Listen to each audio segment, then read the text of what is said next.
Hello बच्चों आज हम लोग बात करेंगे हीटिंग इफेक्ट ऑफ करंट के सेकंड वीडियो की, जिसमें पावर की बात करूंगा, इलेक्ट्रिक पावर की, और साथ में इलेक्ट्रिक एनर्जी की भी बात करेंगे।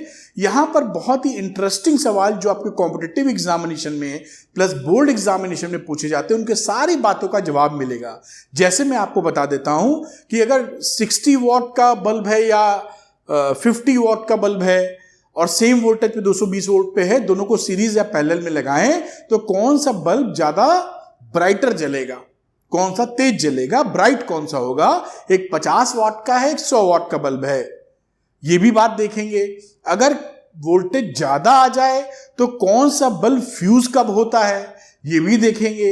ये भी देखेंगे कि अक्सर इनकैंडेसेंट बल्ब जो होते हैं, तार वाले फिलामेंट वाले बल्ब, नॉर्मली वो स्विच ऑन करते वक्त ही क्यों फ्यूज हो जाते हैं।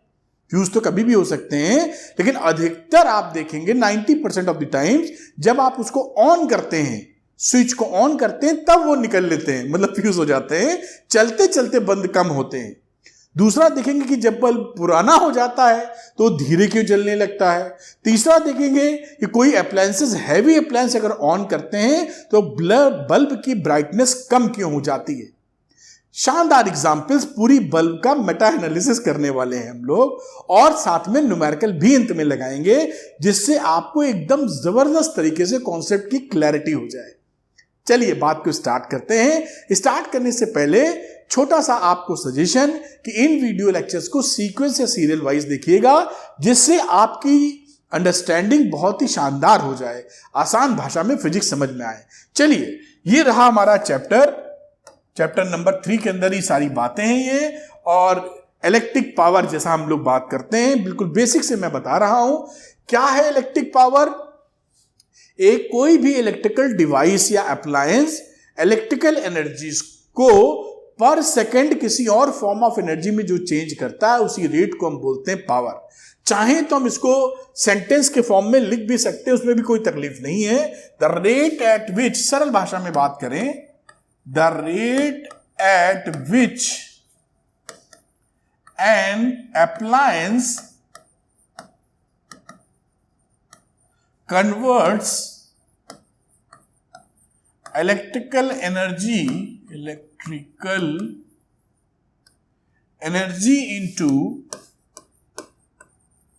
into other forms of energy. बस इतना ही काफी है। लेकिन इससे बेहतर तरीका क्या होगा कि हम उसके फॉर्मूले को पकड़ के रखें। तो P = W/T, ये आप पढ़ते ही हैं, और आपको पहले से ये मालूम है कि जो वर्क डन या एनर्जी होती है वो VIT के बारे में आपने पढ़ रखा है। तो अगर यहां पर मैं वैल्यू लगा दूं VIT/T, तो ये वैल्यू बन जाती है V × I। साथ में ओम्स लॉ का यूज करते हुए, यानी V = IR का यूज करते हुए, इनको डिफरेंट फॉर्मूले में बदला जा सकता है। V = IR का यूज करिए तो एक तो हो गया P = VI। अब इस V की जगह मैं IR रख दूंगा तो वैल्यू आ जाएगी I²R।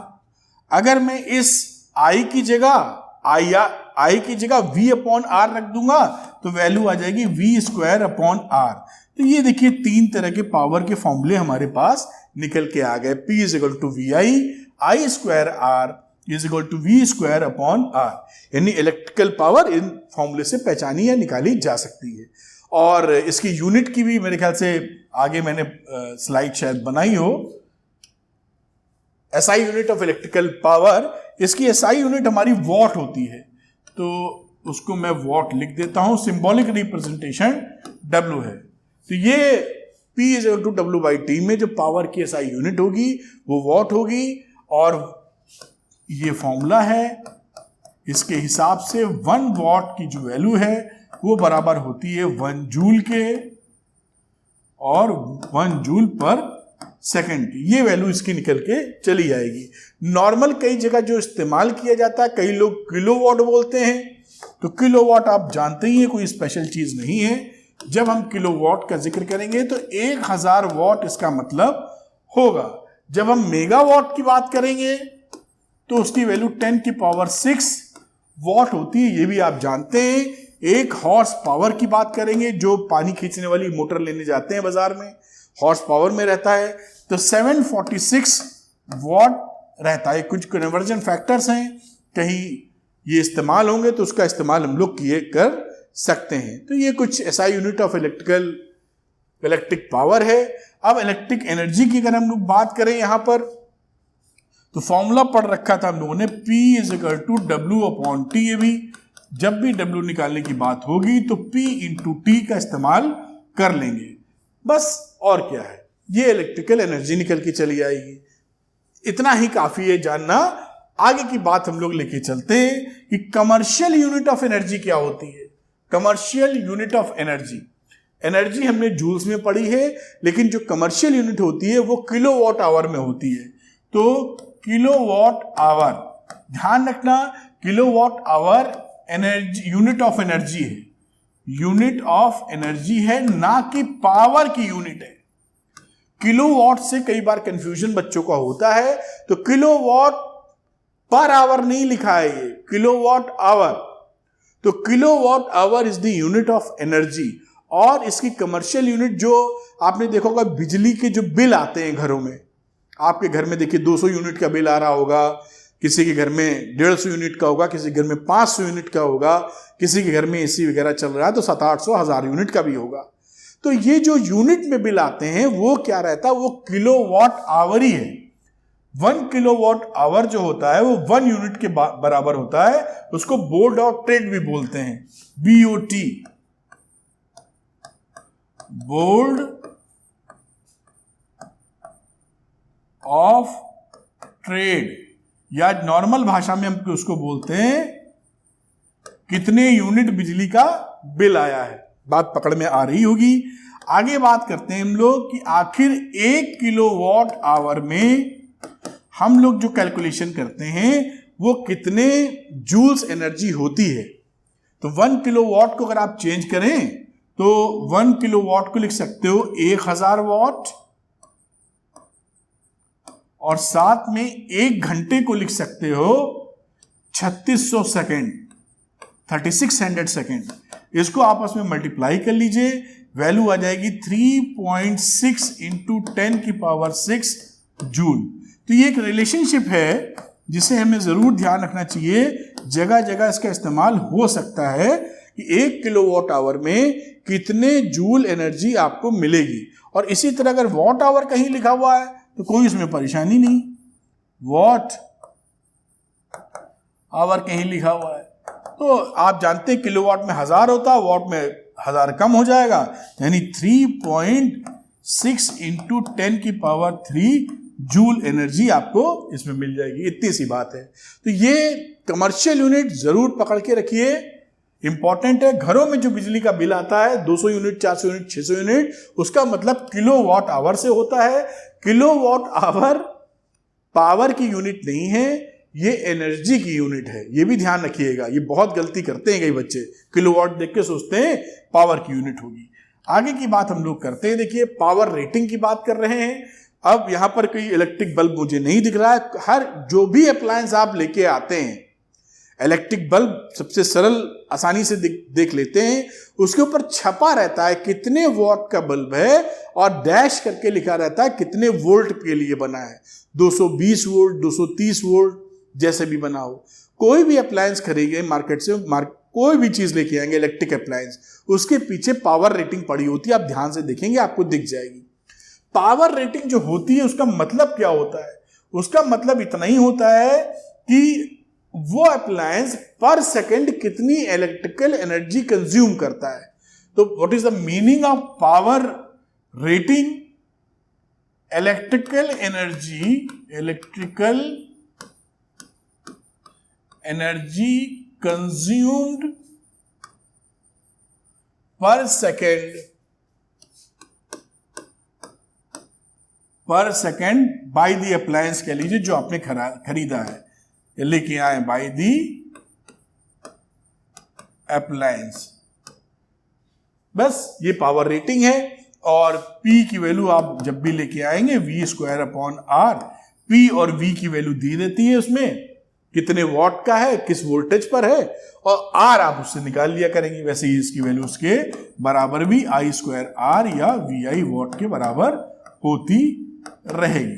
तो ये बड़ी सिंपल सी बात है कि पर सेकेंड आप कितनी एनर्जी कंज्यूम करा रहे हैं वो उसका पावर रेटिंग हो जाता है। जैसे इनकैंडेसेंट बल्ब जो होता तो मैं दिखाना चाह रहा था आपको, लेकिन नहीं मेरे पास, तो उसमें साफ तौर पे आप देखें तो लिखा रहता है, बड़े स्पष्ट तरीके से आपको दिख जाएगा। आगे की बात करते हैं कि अगर किसी का मेजरमेंट अगर इलेक्ट्रिकल पावर का हमको करना है किसी अप्लायंस का, तो बड़ी आसानी से कर सकते हैं। जैसे बल्ब का ही एग्जांपल ले लें। मान लीजिए किसी सोर्स से, सेल से आपने बल्ब को कनेक्ट कर रखा है, ये बल्ब है, तो क्या करें, एक एमीटर लगा दीजिए और इसके अक्रॉस हम एक वोल्टमीटर भी लगा देते हैं। सर्किट हो गया कंप्लीट। प्लस माइनस, ये प्लस से प्लस जोड़ दिया, ये बल्ब बन गया। अब यहां पर एमीटर और वोल्टमीटर से आप वैल्यू निकाल लीजिए, की को क्लोज करके भाई चालू हो जाए करंट। जब बल्ब जलने लगे कितने वोल्टेज पे कितने एम्पेयर की करंट ड्रॉ कर रहा है, और P = VI का फॉर्मूला लगा दीजिए। आंसर आपके मतलब पावर आपके हाथ में आ जाएगी। इस तरह से मेजरमेंट कर सकते हैं पावर का। दिस इज इलेक्ट्रिक बल्ब, आप समझ पा रहे होंगे। बस इतनी सी बातें, बहुत ही ज्यादा सिंपल बातें रहती है, कोई परेशानी नहीं है। अब मजेदार बात क्या होती है कि अगर हम अप्लायंसेस को, कई सारे अप्लायंस, भाई घर में या नॉर्मल सिचुएशन में एक अप्लायंस तो लेके बैठते नहीं है। अपने मकानों में, घरों में भी 75 चीजें इलेक्ट्रिक चल रही होती, लाइट चल रही, पंखा चल रहा है, और भी टीवी चल रहा है, कंप्यूटर चल रहा है, वगैरह वगैरह। तो आखिर ये कॉम्बिनेशन में जब लगाए जाएंगे तो कितनी पावर कंज्यूम करेंगे, इसका सबसे सरल एग्जाम्पल, और जैसे मैंने बात की थी कि जो कॉम्पिटिटिव एग्जामिनेशंस में या बोर्ड एग्जामिनेशन में जो चीज पूछी जाती है कि मान लीजिए 2 बल्ब आपने लिए, एक 50 वॉट का है, 220 volt power rating, 50 what 220 volt, दूसरे की 100 वॉट 220 वोल्ट। उसको अगर सीरीज में लगा दे तो कौन सा बल्ब ब्राइटर जलेगा, तेज जलेगा, और अगर पैरेलल में लगाए तो कौन सा तेज जलेगा, ज्यादा वोल्टेज आ जाए तो फ्यूज कौन सा पहले होगा, ये भी बात। तो इसका जवाब भी यहां से आपको मिलेगा। चलिए हम इसको देखने और समझने का प्रयास करते हैं। तो पहली कहानी क्या है, सीरीज कॉम्बिनेशन की बात कर रहे हैं। अभी हम पैरेलल की भी करेंगे, हमारे घरों में तो पैरेलल कॉम्बिनेशन लगा रहता है। और कैसे इसको याद रख सकते हैं ये भी मैं आपको बता दूंगा। इतना सरल है कि वैसे ही याद हो जाएगा आपको, और कॉन्सेप्चुअली समझ भी लेते हैं। जब हम किसी बल्ब का एग्जाम्पल लेके चल रहे हैं, सपोज करिए 2 अप्लायंसेस 3 अप्लायंसेस लेके बल्ब के आपने लगा दिए सीरीज में, और अब देखना हमें यह है कि तीनों बल्ब लगाने के बाद उनका पावर कंजम्पशन क्या है, टोटल पावर कंजम्पशन कितना है एक साथ। तो ये मैं 3 कोई भी अप्लायंस लगा लीजिए, मैं बल्ब का बार बार बोल रहा हूं क्योंकि आसान भाषा लगती है, और यहां पर कोई सोर्स लगा दिया जिससे इनको यूज करेंगे हम लोग। ये कोई अप्लायंसेस हैं सपोज करिए। अब ये जो अप्लायंस बनाए जाते हैं इनकी पावर रेटिंग होती है। जब ये बनाए गए थे, फैक्ट्री में बने होंगे कहीं, तो उस फैक्ट्री ने जो पावर रेटिंग दी है इनकी, वो P1V दिए पहले वाली, मैं यहीं लिख देता हूं, इसकी दिए P1V, इसकी दिए P2V, और इसकी दिए P3V। जैसे इलेक्ट्रिक बल्ब पे होती है 100 वॉट का बल्ब 230 वोल्ट के लिए, तो ऐसे ही ये लिखा हुआ है। यहां पर वही वोल्टेज लिखा है जिस वोल्टेज पे हम V पे यूज कर रहे हैं। ऐसा भी हो सकता है कि ये दिया हो 220 पर और आप लगा दें उसको 150 180 पे, तो क्या होगा, तो कितना पावर कंजम्पशन होगा, इसका भी इसके बाद में एक डेरिवेशन छोटा सा करके दिखा दूंगा आपको। अभी हम क्या कर रहे हैं, फैक्ट्री में जितने वोल्ट के लिए पावर रेटिंग दी गई है, नॉर्मली हम लोग घरों में इस्तेमाल करते हैं 220 वोल्ट पर, तो 220 वोल्ट पर या 230 वोल्ट पर वो रेटिंग दी गई, उस पर ही इस्तेमाल कर रहे हैं। समझ गए मेरी बात आप? तो ये power rating P1V, P2V, P3V ये कहां से मिली है, फैक्ट्री वालों ने बना के सामान पे ठप्पा लगा दिया है। समझिएगा मेरी बात। इसकी चर्चा अगर हम करें तो एक बात थोड़ी सी जानकारी में ले आते हैं। चलिए मैं दोबारा लिख दे, यही एडजस्ट करता हूं। अगर मैं P की बात करूं इसके रेजिस्टेंस की, तो मैं इसको लिख सकता हूं P1 = V² / R1।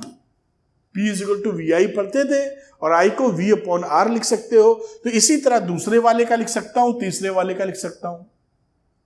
तो आप R1 को जब लिखने जाएंगे तो V स्क्वायर अपॉन P1 लिखेंगे। ये क्यों मैं ऐसा बोल रहा हूं कि हम ये रिलेशनशिप यहां से समझ लें कि R1 1 अपॉन P1 के प्रोपोर्शनल है। V अगर सबके लिए सेम है तो पावर रेटिंग सेम ही है बहरहाल।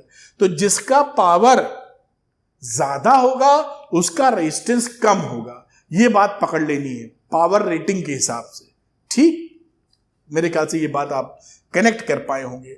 अब जब आपने इसको एक सोर्स में लगा दिया इस्तेमाल करने के लिए, उस समय ये तीनों बल्ब अगर बल्ब लेके चले हैं, इनका रेजिस्टेंस क्योंकि मैंने यहां से निकाल के आपको दिखाया था, इसका R1 ले लो, इसका R2 ले लो, इसका R3 ले लो, तो सीरीज में टोटल रेजिस्टेंस क्या हो जाएगा? हो जाएगा सीरीज में तो आप जानते ही हैं R1 plus R2 plus R3। किस कॉम्बिनेशन का जिक्र कर रहे हैं? सीरीज कॉम्बिनेशन का जिक्र कर रहे हैं। ये बात बिल्कुल आप समझ पाते हैं। अब इन्हीं जगह हम R1 R2 R3 की वैल्यू इनके हिसाब से जो रखी थी वो पुट कर देते हैं। तो इसकी जगह पुट कर देता हूं V स्क्वायर अपॉन P1, इसकी जगह V स्क्वायर अपॉन P2 और इसकी जगह V स्क्वायर अपॉन P3। ये रिलेशनशिप दिखाई थी ना आपको, तीनों के लिए पुट कर दी। और R है इक्विवेलेंट रेजिस्टेंस, तो V टोटल सोर्स के लिए है तो V स्क्वायर, और टोटल P कितना ले लिया जो कंज्यूम इस समय हो रहा होगा वो P ले लिया। ध्यान एक बात जरूर रखिएगा बेटा, ये जो पावर रेटिंग होती है ना P1V, ये बना के जो हमें देते हैं वो, और जब हम इसको इस्तेमाल करते हैं तो यहां पर पावर कंजम्पशन बदल जाता है डिपेंडिंग ऑन सर्टेन फैक्टर्स की, वोल्टेज क्या है, करंट क्या है, वगैरह वगैरह। आप समझ रहे हैं ना? ऐसा ही नहीं मान के चलना है कि 100 वाट दिए तो कहीं भी लगा दे तो वो 100 वाट ही दे रहा है आपको। आई पे डिपेंड करेगा, कई चीजों पे डिपेंड करेगा। वो पावर रेटिंग जरूर वो मिल गई है उसको। ये कॉम्बिनेशन बन गया, आप समझ पा रहे हैं। यहां से V स्क्वायर कर दीजिए कैंसिल, तो क्या वैल्यू हुई? 1 upon P is equal to 1 upon P1 plus 1 upon P2 plus 1 upon P3। तो हम क्या देख पाए कि अगर हमें अप्लायंसेस मिल रहे हैं सेम वोल्टेज, पावर रेटिंग में जो वोल्टेज है उसी वोल्टेज पे हम इस्तेमाल करने वाले हैं, तो उस समय सीरीज कॉम्बिनेशन में पावर का ये रिलेशनशिप होता है। ये पावर रेटिंग वाली पावर है, और ये P कौन सी हो जाएगी? जो इफेक्टिव इसकी मिल रही है लगाने के बाद, 1 upon P1 plus 1 upon P2 plus 1 upon P3। आप ये समझ पाए होंगे। अब इसी तरीके से सोचें कि N bulb same power P के लगा दिए जाएं। बड़ी सिंपल सी बात है, सब आप जानते हैं वैसे, तो मैं कलर थोड़ा चेंज करता हूं। N bulbs of same power, और उस पावर को P कह देते हैं इन सीरीज। तो इन सीरीज में आप जब लगा देंगे तो P इफेक्टिव की वैल्यू क्या हो जाएगी भाई? P इफेक्टिव लिख देता हूं, और यहां 1 अपॉन P 1 अपॉन P ऐसे कहां तक जोड़ेंगे? N times. भाई सीरीज में है तो इस तरह से पावर जुड़ जाएगी। अब यहां पर देखिए, इसी को आप लिख सकते हो, यहां पर लिखा जा सकता है N टाइम्स है तो ये हो गया N अपॉन P, और P इफेक्टिव कितना आया यहां से? P इफेक्टिव आ गया P अपॉन N। देखिए पावर N नंबर से डिवाइड हो गई, कम हो गई, तो P इफेक्टिव ये मिल जाएगी N अगर इक्विवेलेंट लगाया है तो सीरीज में कॉम्बिनेशन ये रहता है। अब बात करते हैं कि साहब इसके अंदर करंट कितनी फ्लो हो रही है इस सीरीज वाले सर्किट में। यहां पे दिखा दूं तब आप ज्यादा अच्छा समझ पाएंगे। इसमें मैं ये चाहता हूं निकालना कि व्हाट इज द करंट, क्योंकि करंट तो तीनों में सेम जा रही है ना, सीरीज में करंट सेम रहती है। तो V is equal to IR होता है, तो ओम्स लॉ से I is equal to total V upon equivalent R, यानी R1 plus R2 plus R3। यानी इस पूरे सर्किट में जो करंट हमारी फ्लो कर रही है वो V upon R1 plus R2 plus R3 है, जो तीनों बल्ब के लिए या तीनों अप्लायंसेस के लिए सेम है। अब अगर ये बल्ब हैं तो हम ये जानने की कोशिश करेंगे अब कि आखिर कौन सा बल्ब ज्यादा ब्राइटर जलेगा। बात समझ में आ रही है? आ रही है। आगे समझने की कोशिश करते हैं, इसको आगे ले जाते हैं, हटा ही देते हैं यहां से, आगे चर्चा करते हैं। अब हमने ये समझा करंट की वैल्यू सब में सेम थी, तो ब्राइटनेस ऑफ ऑल 3 बल्ब्स या 3 बल्ब्स लिख देते हैं, क्या रहेगी? देखिए ब्राइटनेस के लिए इफेक्टिव पावर कितना कंज्यूम कर रहा है, पहले वाला पावर रेटिंग तो P1 थी, लेकिन इफेक्टिव क्या मिला, I स्क्वायर, क्योंकि करंट सब में सेम है तो I स्क्वायर, ये रहा R1। P2 डैश की बात करें तो I स्क्वायर इंटू R2, और P3 डैश की बात करें तो I स्क्वायर इंटू R3। ये बात ठीक है। ये क्या है, P1 डैश सर्किट में लगने के बाद कितना पावर कंज्यूम कर रहा है। P1 क्या था, कंपनी ने जो बना के दिया था। बात पकड़ में आपकी आ गई होगी। अब पहली दफा आप ध्यान दीजिए, जो कंपनी ने आपको माल दिया था बना के, वहां पर R1 का अगर हम जिक्र करें तो R1 की वैल्यू थी V square upon P1। R1 proportional था 1 अपॉन P1 के। फैक्ट्री फिटिंग, फैक्ट्री की तरफ से पावर रेटिंग जो आपको प्रोवाइड की गई थी। तो जिसका पावर ज्यादा उसका रेजिस्टेंस कम, समझ में आ गया बात आपको? और जिसका पावर लोवेस्ट पावर या वोल्टेज लिख देते हैं, उसका रेजिस्टेंस हाईएस्ट। और यहां पर हम जान रहे हैं कि जिसका रेजिस्टेंस ज्यादा होगा वही तेज जलेगा। भाई I स्क्वायर तो तीनों में सेम है, यानी सबसे कम वॉट वाला बल्ब जो होगा वो ब्राइटेस्ट जलेगा। यहां पर अगर हम 3 बल्ब को, आपको थोड़ा सा फोटो से और समझाने का प्रयास, जिससे दिमाग तक बात पहुंच जाए। मान लीजिए यहां पर हमने ये 3 बल्ब लगाए सीरीज में, ये 50 वॉट का है, ये 150 वॉट का है, और ये 200 वॉट का है, और वोल्टेज सप्लाई दे रखी है। इस सिचुएशन में देखिए यहां पर जिसका कम वॉटेज है, वॉटेज किसका कम है, 50 का, वही जिसका कम वॉटेज है उसका R हाईएस्ट हो गया, और जिसका R हाईएस्ट है वो तेज जलेगा इन तीनों में, क्योंकि I स्क्वायर सबका सेम है, जिसका R ज्यादा उसका P डैश ज्यादा। तो ये जो 50 वॉट का बल्ब है ये ज्यादा ग्लो करेगा, 150 वाला इससे कम ग्लो करेगा, और 200 वाट वाला और कम ग्लो करेगा। ये 4 निशान लगाने से अंदाजा आपको लग गया। इस बात को पकड़ के रखिए आप। अच्छा, इसको याद करना बड़ा आसान रहता है, अभी मैं आपको दिखाऊंगा कि कैसे याद करना है, पैरेलल वाला भी बता दूं तो ये ध्यान रखिएगा कि सीरीज कॉम्बिनेशन के अंदर आपका जो लोवेस्ट वॉटेज वाला बल्ब है वो ब्राइटेस्ट जलता है, और अगर फ्यूज होने की बारी आई, वोल्टेज बढ़ा, तो उस समय क्योंकि ये ब्राइटेस्ट जल रहा है, पहले यही फ्यूज होगा 50 वाट वाला, क्योंकि ये तेज जल रहा है, V बढ़ा ज्यादा वोल्टेज में, और ये भाई साहब 50 वाट वाले निकल लिए, फ्यूज हो गए। फ्यूज होने की भी चर्चा इन डिटेल आगे हम लोग करेंगे कि फ्यूज होता क्यों है। भाई फ्यूज में ये फिलामेंट ही तो लगा हुआ है, और फिलामेंट हीटिंग इफेक्ट पे काम कर रहा है। तो जब इसके I स्क्वायर RT समझ लो, जूल्स लॉ ऑफ हीटिंग, तो जब गिवन रेजिस्टर्स के लिए करंट की वैल्यू इसकी लिमिट से ज्यादा हो जाएगी तो ज्यादा हीट प्रोड्यूस होगी, और उसका जो टंगस्टन वायर है या जो भी फिलामेंट है वो ब्लोन अप हो जाएगा, जल के खत्म हो जाएगा। तो ये चर्चा, ये कॉन्सेप्ट दिमाग में बैठाए रहिए, कुछ भी हो जाए कोई दिक्कत की बात नहीं, हमें फंडामेंटल्स क्लियर है। ठीक है, ये बात आप समझ गए होंगे बड़ी आसानी से। अब हम लोग बात करते हैं, अगर ये कॉम्बिनेशन हमारा पैरेलल कॉम्बिनेशन में है तो क्या चर्चा बनेगी। ठीक है, पैरेलल कॉम्बिनेशन में देखिए कि पावर रेटिंग, वही ये जो पीछे वाली सारी चर्चा की थी, आपने पैरेलल कॉम्बिनेशन में 3 बल्ब लगा दिए वैसे ही। ये देखिए पहला, और ये रहा दूसरा, और ये रहा तीसरा। पावर रेटिंग वैसे ही लिख देता हूं, P1, P2 और P3, और इसी सेम वोल्टेज पे आपने इसको सप्लाई कर दिया। 3 बल्ब लगे हुए हैं। अब देखते हैं इसकी कहानी क्या होगी। रेजिस्टेंस जो पावर रेटिंग हमारे सामने आई थी वो आपको याद ही है कि R1 की बात करूं तो हम लोग क्या लिख रहे थे, V² अपॉन P1, और इसी तरह R2 की बात करूं तो V² अपॉन P2, और R3 की बात करें तो V² upon P3। Power rating के हिसाब से ये कहानी थी, हमको मालूम है। अब ये जो बल्ब्स हैं वो कनेक्टेड हैं सारे के सारे पैरेलल में।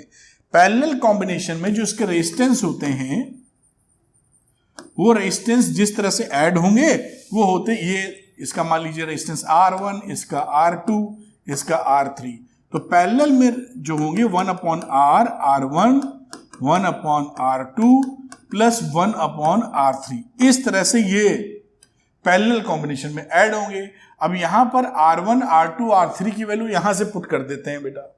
इसके लिए देखिए इधर पहले लिखता हूं, R1 पुट करने गए तो क्या लिखा हम लोगों ने, V² अपॉन P1, तो यहां V² डालोगे R1 की जगह, तो यहां वैल्यू डालिए। देखिए तो ये वैल्यू क्या बन गई, R1 की जगह V² अपॉन P1, अगले की बनी P2 अपॉन V², अगले की बनी P3 अपॉन V²।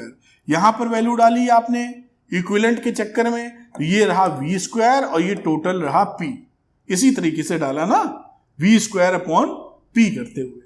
अब यहां पे V² कैंसिल हो गया, P क्या आ गया, P1 plus P2 plus P3। तो इन पैरेलल कॉम्बिनेशन, ये किस कॉम्बिनेशन की चर्चा की जा रही है, पैरेलल में, ध्यान रखिएगा। तो पैरेलल कॉम्बिनेशन के अंदर हमारे पावर्स सिंपली ऐड हो जाते हैं। अगर हमारी पावर रेटिंग जिस वोल्ट पर है उसी वोल्ट पे हम इसको इस्तेमाल कर रहे हैं, 220 वोल्ट पे बनाइए, 220 वोल्ट पे इस्तेमाल कर रहे हैं, सिंपली ऐड कर दीजिए, इसको बात खत्म। तो P = P1 plus P2 plus P3 कहानी बन जाएगी। वही अब कहानी फिर वही होती है कि अगर n बल्ब लेके आए हैं, n bulbs of same power P in parallel combination, तो इफेक्टिव क्या रहा, तो P इफेक्टिव कितना हो जाएगा, ये P कितनी बार जोड़ेंगे, n टाइम्स, तो ये आ जाएगा NP। पैरेलल कॉम्बिनेशन में वैल्यू बन गई NP। अब वही बात चर्चा करते हैं कि कौन सा बल्ब ब्राइटर जलेगा। देखिए समझिए मेरी बात। अब यहां पर देखिए वोल्टेज है सेम, इस पैरेलल वाले कॉम्बिनेशन में वोल्टेज है सेम, तो P1 की अगर हम बात करें तो P1 की वैल्यू क्या लिखनी होगी, V² अपॉन R1, ये तो पहले से ही हमारे हाथ में थी, ये पावर रेटिंग वाली P1 P2, P2 = V² upon R2, और P3 की वैल्यू लिख दी V² अपॉन R3। ठीक, बल्कि यहां पे जो P1 P2 P3 लिखा हुआ है इसको हम लोग सीधे कोऑर्डिनेट कर सकते हैं P1 dash, P2 dash, P3 dash से कंपैरिजन करने के लिए। तो मैं इसको P1 डैश, इसको P2 डैश और इसको P3 डैश कर देता हूं, बन गया। भाई कितना पावर दिखाएगा इस समय लगने के बाद। और शुरुआत वाला जो रिलेशनशिप था बेटा वो देखिए, वो क्या था, वो सिंपली हमारा क्या था, P1 = V² अपॉन R1, ये रिलेशनशिप पहले था हमारा। तो इस रिलेशनशिप में जिसका वोल्टेज ज्यादा, देखिए हाईएस्ट वोल्टेज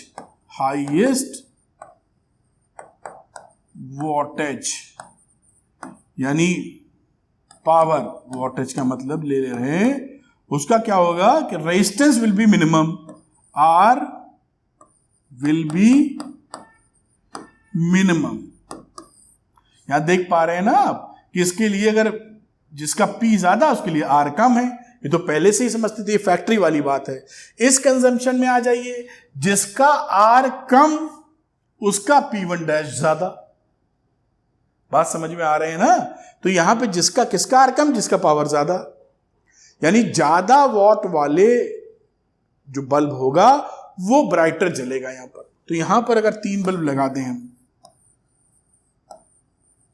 वही वाले बल्ब लगा देते हैं, ये 50 वॉट का बल्ब है, ये 100 वाट का बल्ब है और ये 200 वाट का या 150 वाट जितना भी लिखा था उतने वाट का बल्ब है। ये सीरीज में लगा दिया, पैरेलल में लगाना चाहिए हम लोग को, तो पैरेलल कॉम्बिनेशन में लगा लेते हैं इसको।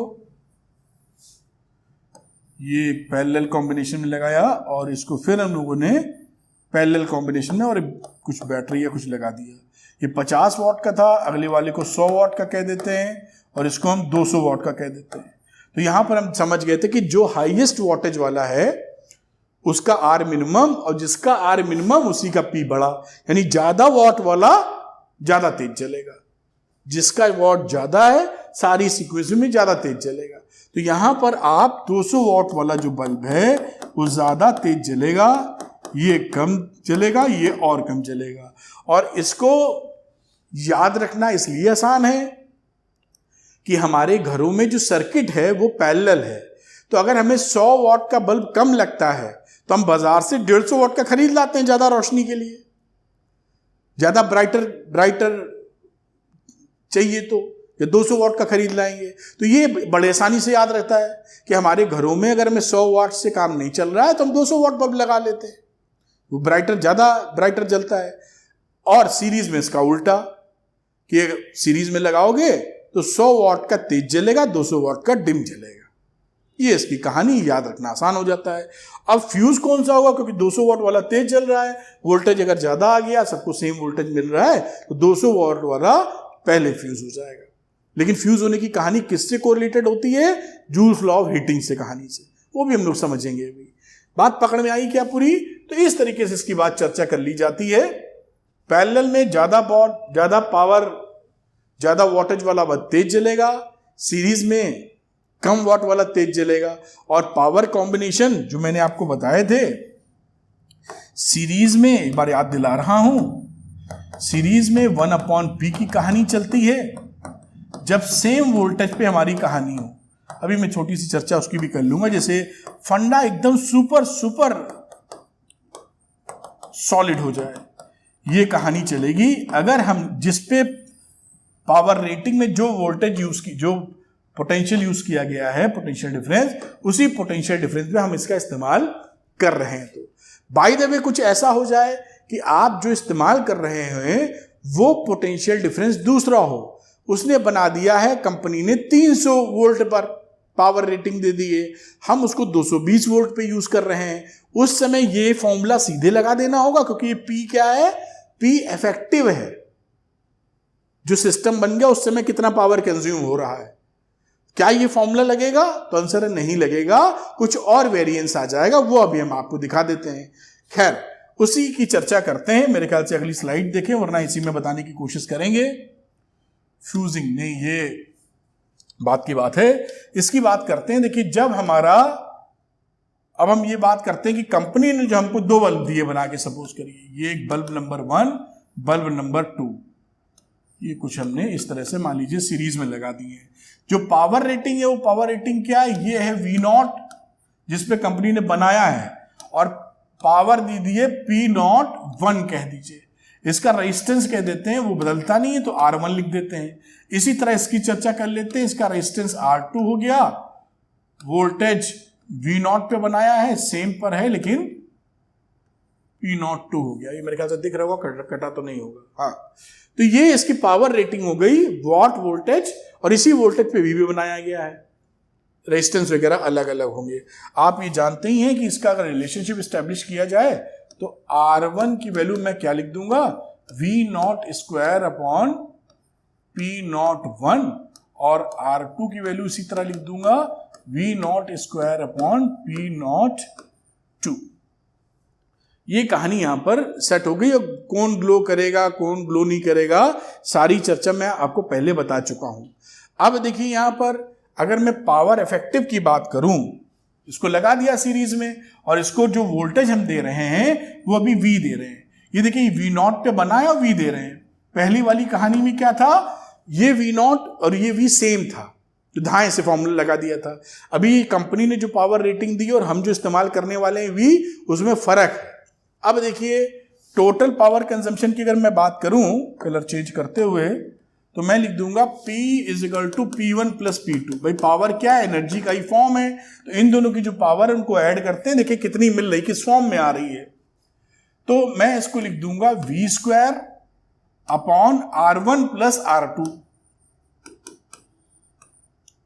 ठीक, क्यों? क्योंकि ये वैल्यू आप यहां से जान ही रहे हैं कि ये R1 प्लस R2 रेजिस्टेंस हो गया, V square upon total R, V square upon R इसकी टोटल पावर बन गई। ले देखिए, अब यहीं पर वैल्यू रखना शुरू करते हैं, P1 प्लस P2, और P1 P2 क्या वैल्यू होगी ये भी अभी कैलकुलेट करके देखेंगे हम लोग। अब यहां देखिए, इसको लिखा हमने V स्क्वायर, इस R1 की जगह लिख दीजिए V नॉट का स्क्वायर अपॉन P नॉट 1 और V नॉट का स्क्वायर अपॉन P नॉट 2। ये वैल्यू हम लोगों ने लिख दी, और थोड़ा कैलकुलेशन करने की कोशिश करते हैं। ये P की वैल्यू हो गई, V नॉट स्क्वायर कॉमन ले लो यहां से, तो V square upon P naught 1 plus P naught 2 upon P naught 1 P naught 2 और ये V नॉट का स्क्वायर।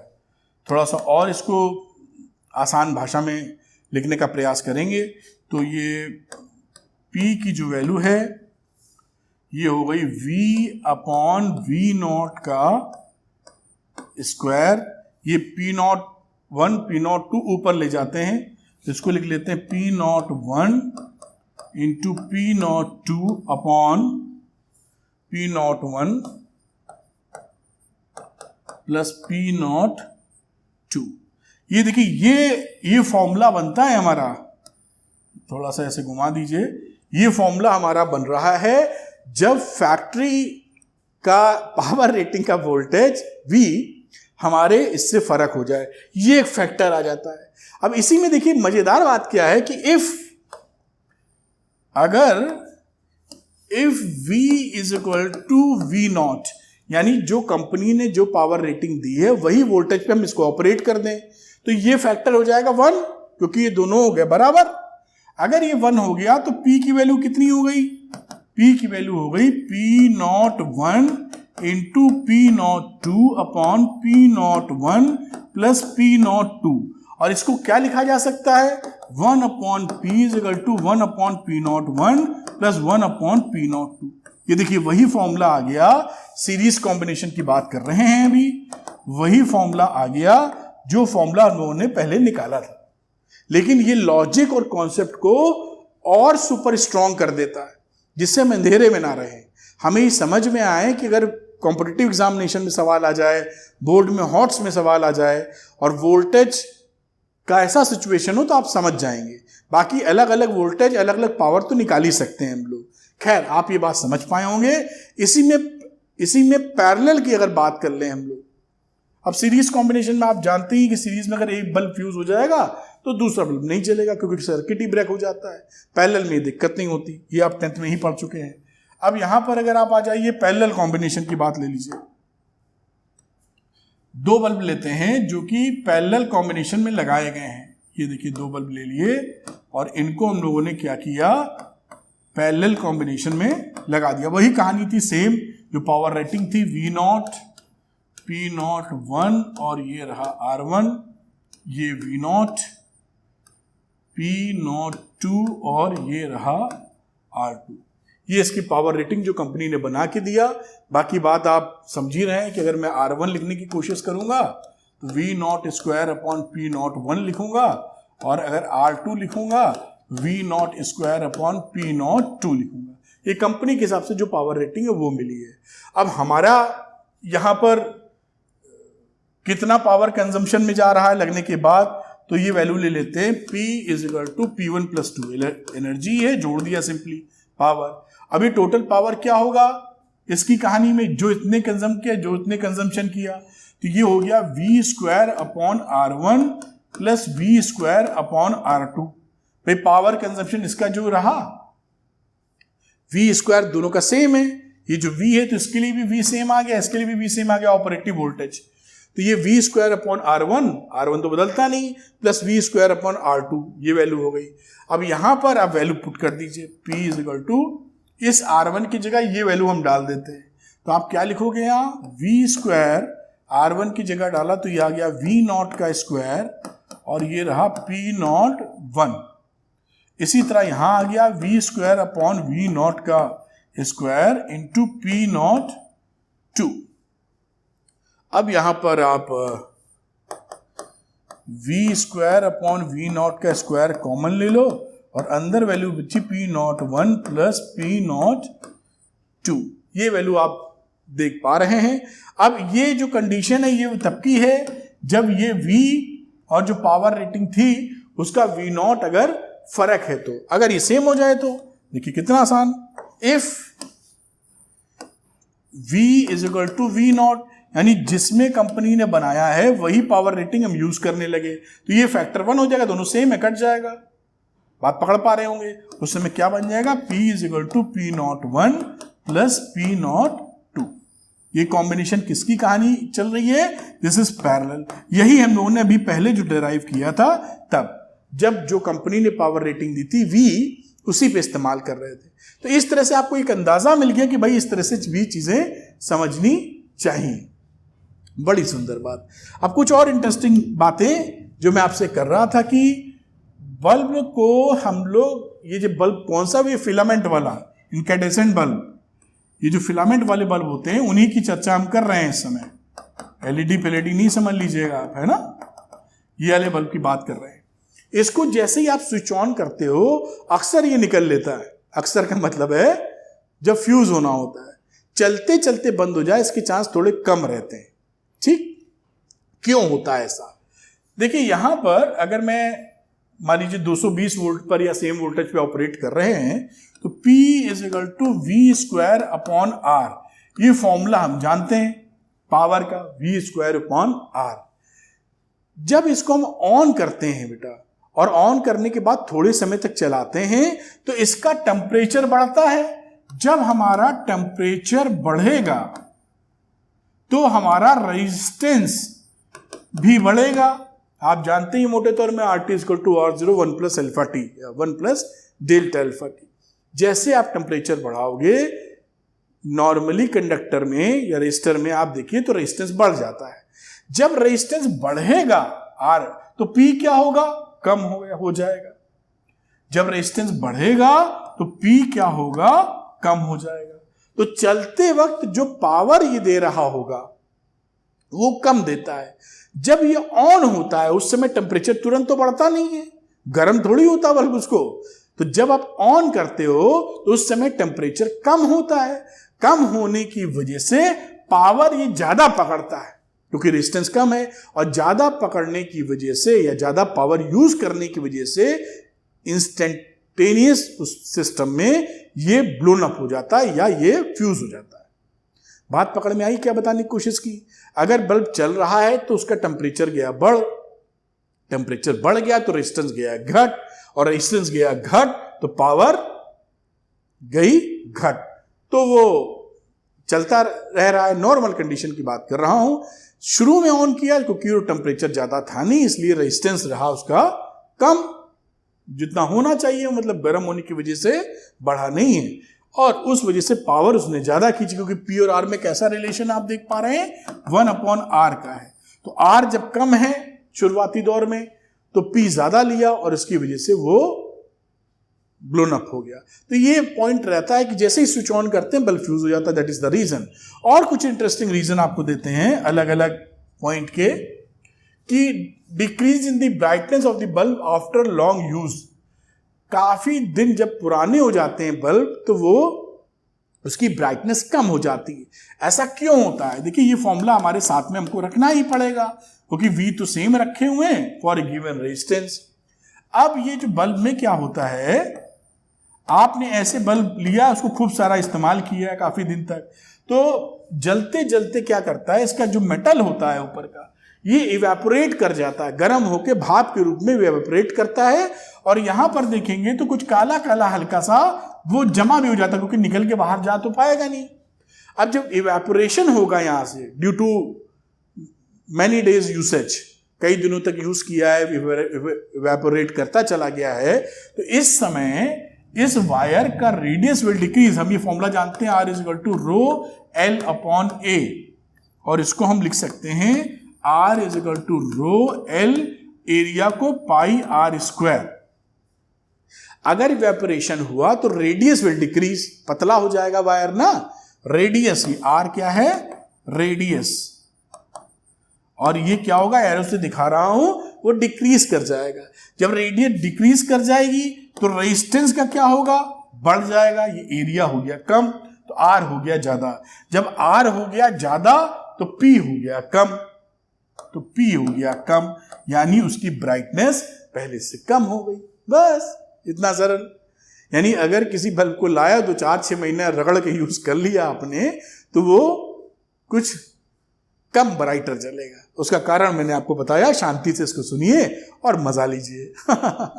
आगे बात करते हैं एक और इंटरेस्टिंग फैक्ट की। इसमें लिखा है decrease in brightness of A bulb in A room when a heavy current appliance is switch on. अब क्या होता है कि एक बल्ब जल रहा है, उसी के बगल में आपने हीटर ऑन किया, सपोज कीजिए, जैसे ही हीटर ऑन होता है बल्ब थोड़ा डिम हो जाता है, थोड़ी सी जो ब्राइटनेस है वो कम हो जाती है। वो क्यों कम होता है इसका जिक्र कर रहे हैं। एक सर्किट डायग्राम बनाते हैं आपको समझाने के लिए। सपोज करिए यहां पर एक बल्ब लगा हुआ है, किसी सोर्स से हम सप्लाई ले रहे होंगे, ईएमएफ वगैरह, इसका कुछ इंटरनल रेजिस्टेंस भी होगा, स्मॉल r, इसको हम लोग कुछ E बोल देते हैं, और बाजू में एक हीटर रख देते हैं जिसको हम की भी लगा देते हैं, जब हम ऑन करेंगे तब चलेगा। ये की हो गया और ये हो गया हीटर जिसका R बहुत ज्यादा है, और कुछ यहाँ पे करंट जाएगी, इसकी I1 कह देते हैं, इसको I2 कह देते हैं, और स्मॉल r तो यहाँ बना ही हुआ है। अब देखिए शुरू में क्या होता है, जो हमारा सोर्स है उससे जो टर्मिनल पोटेंशियल मिलता है वो मिलता है E माइनस IR। अगर मान लीजिए सेल लगा है, सपोज एक जनरल एग्जांपल दे रहे हैं, तो V की वैल्यू क्या होती है, E माइनस जो करंट इससे निकली है, माइनस IR, तो टर्मिनल वोल्टेज क्या हो जाएगा, E माइनस IR। तो power consumption by the bulb क्या होगा, पावर कंजम्पशन, देखिए अभी आपको, कंजम्पशन ऑफ द बल्ब, उसको मैं लिखना चाहिए P is equal to V square upon R, और V की वैल्यू ऊपर लिखी हुई है तो इसको लिख देंगे E माइनस, अब ये IR में अगर ये जब नहीं था सपोज करिए, तो ये वैल्यू लिख देते हैं IR square upon capital R। ये कंजम्पशन है उस समय जब हमारा हीटर ऑन नहीं था, तो जो करंट निकली थी वही करंट यहां पे चली गई थी। अब मान लीजिए हीटर को कर दिया ऑन आपने, अब क्या हो जाएगा, नाउ हीटर इज ऑन, यानी अब सिस्टम में या इस सर्किट के अंदर हीटर आ चुका है। तो अब पोटेंशियल क्या रहा, V डैश, टर्मिनल पोटेंशियल की बात करें तो हो जाएगा E minus I1 plus I2 into R। भाई अभी तो इसको I1 करंट मिल रही है, इसको I2 मिलनी शुरू हो गई। भाई I1 तो चाहिए इसको चलने के लिए, और I2 ये भी ड्रॉ करने लगा करंट, तो यहां पर R से कितनी जाने लगी, I1 प्लस I2, जब ये ऑन कर दिया है तब ये रिलेशनशिप बिल्डअप हो गई। अब इसे क्या लिख सकते हैं, देखिए इसको अगर तोड़ें तो E minus I1R minus I2R, और ये E माइनस I1R को पहचानिए, ये ऊपर वाला टर्म है, ये तो इसको मैं V कह देते हैं, टर्मिनल वोल्टेज, इसको I1 ही कह दो, तो ये हो गया V माइनस I2R, जिसे आप कंपेयर कर सको आसानी से। ये थोड़ा सा I2R, ये एक्सप्रेशन हमारा बन गया जब हमारा हीटर ऑन किया गया था। अब power consumption by the bulb देखिए, यहां पर power, now power consumption by the bulb लिख देते हैं, तो P डैश की वैल्यू हो गई V डैश का स्क्वायर अपॉन, क्योंकि दोनों पैरेलल में तो दोनों का V डैश तो आना ही आना है, और ये रहा R जो रेजिस्टेंस था, इसकी वैल्यू हो गई V minus I2R upon R। और आप ऊपर वाला देखिए वैल्यू, अब यहां पर देखिए ये जो वैल्यू लिखी है ये लिखिए V स्क्वायर अपॉन R, इसको V ले लिया था अंदर वाले को, है ना, ये देखिए ये, ठीक। अब ये देखिए V स्क्वायर अपॉन R है, ये V में से कुछ घट के स्क्वायर अपॉन R है, तो ये जो P डैश है ये छोटा हो गया P से, P dash will be less than P, और ये साफ साफ इशारा क्या कर रहा है कि जो पावर पहले दे रहा था अब उससे कम पावर देगा, यानी वो डिम जलेगा। बस खत्म हो गई बात। इसको नोट डाउन करना चाहें, बड़ी इंटरेस्टिंग फैक्ट्स हैं और बहुत क्लैरिटी से आपको फंडा इतना क्लियर हो जाएगा कि किसी प्रकार का कोई भी सवाल आए आप चूकेंगे नहीं करने से। तो इसको वीडियो को पॉज करके आप नोट कर सकते हैं, फिर आगे की बात करते हैं। अब इसी में एक इंपॉर्टेंट चीज और जान लेते हैं कि लॉन्ग डिस्टेंस पावर ट्रांसमिशन कैसे करते हैं। क्या कहानी है, आप ये जानते ही हैं कि हमारा जो पावर प्लांट होता है, यानी बिजली जहां बनती है, इलेक्ट्रिसिटी, वो शहरों में तो बनती नहीं, वो बहुत दूर बनती है, वहां से 200, 300, 500, 700 किलोमीटर दूर भेजी जाती है। तो भेजेंगे जब हमारे घर तक जब बिजली आएगी तो रास्ते में हीट लॉस की वजह से बहुत सारी इलेक्ट्रिसिटी वेस्ट चली जाती है, अब भी चली जाती है, और अगर ये जुगाड़ नहीं करेंगे तब तो पहुंच ही नहीं पाएगी घर तक। उस वेस्टेज को कैसे बचाया जाए, इसके ऊपर ये लॉजिक है, यानी लंबी दूरी तक इलेक्ट्रिसिटी या पावर का ट्रांसमिशन कैसे किया जाए। ये ट्रांसफार्मर इसके लिए यूज किए जाते हैं, तो जब ट्रांसफार्मर पढ़ेंगे तब हम समझेंगे, लेकिन कैसे हम जुगाड़ करते हैं। भाई ट्रांसफार्मर तो एक डिवाइस है, उस डिवाइस की जरूरत कैसे पड़ती है वो ये बात कहता है। आइए समझते हैं। अगर हम सपोज करिए हमारे पास जो पावर ट्रांसमिट करनी है, गिवन पावर है, रुक जाओ भाई, ये गिवन पावर है P0, जिसको हमें ट्रांसमिट करना है। तो हमारा जो पावर लॉस होता है, पावर लॉस का मतलब है जो तारों में भेजेंगे, और जो पावर लॉस हमारा होगा वो होगा I स्क्वायर इंटू R, जो करंट जा रही है और रेजिस्टेंस ऑफ द वायर। तो एक तो तरीका कि रेजिस्टेंस ऑफ द वायर को काफी कम कर दिया जाए, वो कम कर पाना ज्यादा संभव नहीं, कोशिश की जाती है, मोटे तार लगाइए, हाई क्वालिटी वायर लगाइए। मोटे तार काफी महंगे होंगे, और हिंदुस्तान में तो आप जानते ही हैं कि कोई भरोसा नहीं कब कौन काट के तारी चुरा ले जाए, बहुत कुछ होता ही है, आप जानते ही हैं। तो सारी व्यवस्थाएं देखना बड़ा मुश्किल पड़ता है, इसलिए फॉर ए गिवन P0 हमारा जो पावर लॉस होता है वो I स्क्वायर R होगा, क्योंकि वोल्टेज तो पता नहीं है, करंट जितनी भेज रहे हैं हमको मालूम है। उस दशा में अगर हम बात करें P0 की, तो ये P0 की जो वैल्यू आएगी वो आएगी V इंटू I, ये जो गिवन पावर है किसी वोल्टेज और I से जा रहा है। और I की बात करें तो हम लिख सकते हैं P0 अपॉन V। इस सिचुएशन को देखते हुए अगर मैं ये करंट की वैल्यू ये ट्रांसफर कर दूं यहां, तो पावर लॉस कितना आया, P0 V का होल स्क्वायर इंटू R, यानी P0 square upon V square into R। Power loss की बात कर रहे हैं। अब for a given power and resistance, जो तार है उसका तो रेजिस्टेंस फिक्स है, उसको तो हम बदल नहीं पा रहे हैं। तो फॉर ए गिवन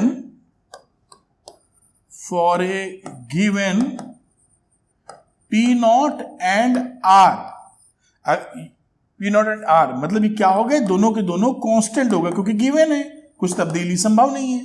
तो P0 R अगर हमारा कांस्टेंट हो गया तो हमें क्या चीज अचीव हुई कि जो पावर लॉस है वो इनवर्सली प्रोपोर्शनल हो गया 1 अपॉन V स्क्वायर के। यानी वोल्टेज को अगर हम कम करेंगे तो हमारा पावर लॉस बढ़ेगा, और अगर वोल्टेज को ज्यादा करेंगे तो पावर लॉस घटेगा। इस वजह से हम लोग जो करंट वहां से भेजते हैं, जो हमारे थर्मल इलेक्ट्रिसिटी वाले पावर प्लांट होते हैं, वहां पर हाई वोल्टेज पे इसको ट्रांसफर किया जाता है। तो वहां पर यूज किए जाते हैं स्टेप अप ट्रांसफार्मर्स। तो जब ट्रांसफार्मर पढ़ेंगे तब बात की बात है, बहुत ज्यादा वोल्टेज पे 10,000 20,000 और भी बहुत तगड़े वोल्टेज पे हम लोग उतने वोल्टेज पर इसको ट्रांसमिट करते हैं, V को काफी बढ़ा देते हैं, जिससे कि हमारा पावर लॉस कम से कम हो जाए। जब ये शहरों तक पहुंच जाता है, हमारी कॉलोनी तक पहुंच जाता है, हाई टेंशन वायर आपने देखे होंगे, आपके घर के बाहर ये थोड़ी दूर पे लगा हुआ दिख सकता है, ऊपर लगे रहते हैं। नॉर्मल तो हमारा 220 वोल्ट आता है, फिर उससे और भी लगे रहते हैं, उतना याद नहीं, 440 वाले भी होते हैं, फिर 11,000 वोल्ट की भी सप्लाई जा रही होती है, हाई टेंशन वायर बोलते हैं, छूते ही उड़ जाए आदमी। फिर उसके लिए, उसको नॉर्मल करने के लिए क्या होता है, स्टेप डाउन ट्रांसफार्मर लगाए जाते हैं, हमारे अप्लायंस जिस पे चल पाए। तो इस विधि से, इस लॉजिक से हम पावर ट्रांसमिशन को काफी दूरी तक भेज सकते हैं। बात पकड़ में आई होगी कि अगर हम लोग के पास वोल्टेज को इंक्रीज कर देंगे तो पावर लॉस कम हो जाएगा, और इस तरीके से बात को समझा जा सकता है और आप इस बात को पकड़ सकते हैं। अब हम लोग करेंगे कुछ न्यूमेरिकल्स, जिसको आप नोट डाउन कर लीजिए, जिससे थोड़ी सी क्लैरिटी और बढ़ जाए, और किसी भी स्तर पे सवाल हो, जैसा मैंने आपसे कहा था, बोर्ड एग्जामिनेशंस हो, जेई के एग्जाम्स हो या नीट के एग्जाम्स हो, शानदार प्रदर्शन आप कर सके। खैर, इसी का एक सवाल लेते हैं, ये भी नीट में आया हुआ सवाल है, नीट या जेई में। तो मैं देखता हूं, यहां लिखा नहीं इसलिए कंफर्म नहीं हूं, लेकिन आया हुआ सवाल है। 2 electric bulb rated at 25 watt 220 volt, ये देखिए, और दूसरा है 100 वॉट और 220 volt, are connected in series, ये सीरीज में लगा है, आप इस तरह से सीरीज में ये लगे हैं, 220 वोल्ट की सप्लाई भी है, इस तरह से लगा है। ये है 25 वॉट का 220 वोल्ट, और ये है 100 वॉट का और 220 volt. If the 25 watt and 100 watt bulbs drawn powers, अच्छा ये दोनों की बात कर रहा है, इसका जो पावर है वो P1 है, ड्रॉ करता है, इसका P2 ड्रॉ करता है, तो उसकी वैल्यू निकालनी, 4 ऑप्शन दिए गए हैं, हम निकालने की कोशिश करेंगे, बड़े आसानी से निकल भी आएगा। खैर, पहले बात करते हैं इसका रेजिस्टेंस निकालने के लिए, क्योंकि हम जब इसका पावर निकालने जाएंगे तो दोनों में आप देखिए तो करंट तो दोनों में सेम ही जा रही है, तो हम इसका निकालेंगे power P1 I square R1 से, और P2 की निकालेंगे I स्क्वायर R2 से। तो R1 R2 पता तो हो तब तो लगाए, फिर करंट वरेंट तो बाद में निकालने की बात है। खैर, इस बात को समझते हुए पहली बात समझते हैं, पावर रेटिंग से R1 की वैल्यू हो जाएगी V square upon P1। V square लिखा है, 220 वोल्ट की इसकी सप्लाई थी, और P1 था 25 वोल्ट, वैल्यू आ गई 1936 ओम। इसी तरह R2 का जिक्र करेंगे तो V स्क्वायर, यानी V कितना है, 220 वोल्ट ही है, और वॉट कितना है, 100 वॉट का। इसको कैलकुलेट करोगे तो आ जाएगा 484 ओम। आप सॉल्व कर लीजिएगा और आसानी से आपको ये दोनों वैल्यूज मिल जाएंगी। अब पूरे सर्किट की बात करते हैं, मैं थोड़ा सा इसको ऊपर ले जाता हूं, जगह मिल जाए लिखने की। फॉर या total resistance for the circuit, colour change करो, total resistance for the circuit, total resistance कितना सीरीज में लगा हुआ है, तो वैल्यू हो गई R is equal to R1 plus R2, इन दोनों को 1936 और उसमें से 484 आप जोड़ दीजिए, 2420 ओम आ गया आपका रेजिस्टेंस। अब अगर रेजिस्टेंस निकला तो I निकाल लो, बहुत ही सरल बात है, V is equal to IR, तो मैं लिख देता हूं I is equal to V upon R। V है 220 वोल्ट, R है 2420, डिवाइड करोगे तो अंदाजन या मोटे तौर पे 0.09 एम्पियर करंट आपकी निकल आई। बस हो गया सवाल। अब ये P1 पकड़ लो, P1 की वैल्यू है I square into R1, I square का मतलब है 0.09 का स्क्वायर इंटू R1, और R1 था 1936 36। इसको सॉल्व कर लीजिए, इसको सॉल्व करेंगे तो अप्रॉक्सीमेटली 16 वॉट के आसपास आ जाएगा। P2 का जिक्र करेंगे, फिर I square into R2 0.09 current की वैल्यू वही थी। R2 है 484, ये अप्रॉक्सीमेटली आ जाएगा 4 वॉट के आसपास, इससे तो कम ही आएगा, 4 वॉट के आसपास। ये वैल्यू हो गई 16 वॉट और 4 वॉट। देखते हैं कौन सा आंसर है, 16 और 4। तो ऑप्शन नंबर बी दिख रहा है 16 और 4, ठीक है। तो option number B is correct. 16 watt and 4 watt का जिक्र है, तो ये आंसर नंबर बी हो जाएगा। कैसे हुआ, ऐसे सवाल बिल्कुल आपको हर जगह आएंगे, बिल्कुल सरल सवाल है, आता है। वीडियो को पॉज करें और नोट डाउन कर लें, फिर अगला सवाल हम लोग बनाते हैं। तो वीडियो को पॉज करके नोट कर लिया होगा आपने। ये थोड़ा मैं और ऊपर ले आता हूं जिससे पूरी बात आप नोट कर सके। ठीक है, आगे की चर्चा करते हैं। नेक्स्ट क्वेश्चन पिकअप करते हैं बेटा, और इस क्वेश्चन में देखते हैं क्या है हमारे लिए। तो इस क्वेश्चन में लिखा है इलेक्ट्रिक बल्ब, ये भी कॉम्पिटिटिव एग्जाम में आया हुआ है, बोर्ड में भी बिल्कुल आएगा, कुछ दम नहीं है सवाल में। देखिए लिखा है electric bulb rated for 500 what and 100 volt is used in a circuit having a 200 volt supply. Calculate the resistance R that must be put in series with the bulb, ठीक, so that the bulb delivers 500 volt. कहानी क्या है, ऐसे कोई bulb लगा है और इसकी सीरीज में एक रेजिस्टेंस हमको लगा देना है। ये पावर सप्लाई कहीं से दे रहे होंगे, 200 वोल्ट शायद इन्होंने ऑफर की है।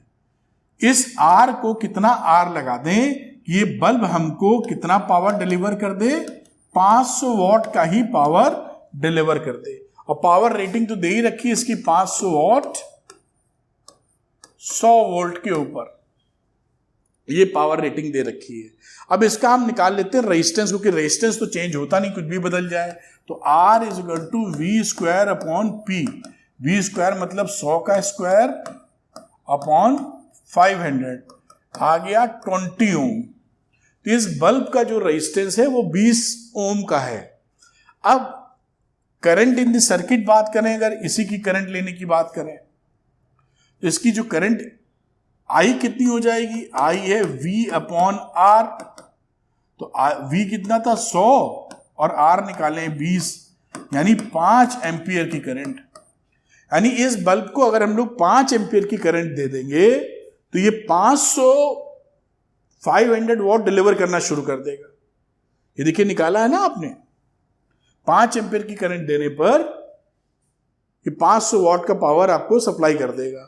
और आपको चाहिए 500 वॉट, यानी आपको इस सर्किट में इस बल्ब के लिए 5 एम्पियर की करंट को देना पड़ेगा।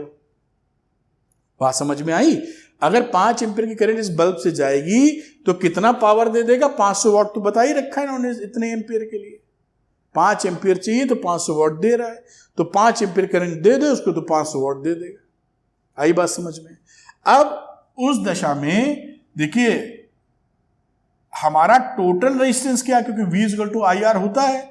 V डैश हमको पता है, टोटल रेजिस्टेंस नहीं पता लेकिन टोटल करंट पता है। तो अगर मैं बात करूं V dash is equal to I into R dash, तो मैं R डैश निकालता हूं तो V dash upon I। V dash का मतलब था 200 वोल्ट की सप्लाई और 5 एम्पीयर की करंट आप भेज रहे हैं, तो ये कितना हो गया 40 ओम। तो टोटल सर्किट का रेजिस्टेंस कितना होना चाहिए, 40 ओम।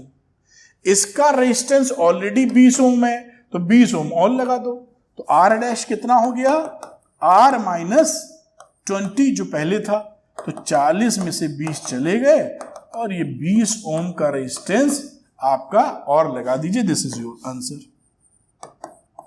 उम्मीद है बात आप पकड़ पाए होंगे, इसको भी आप वीडियो पॉज करके नोट कर लीजिए।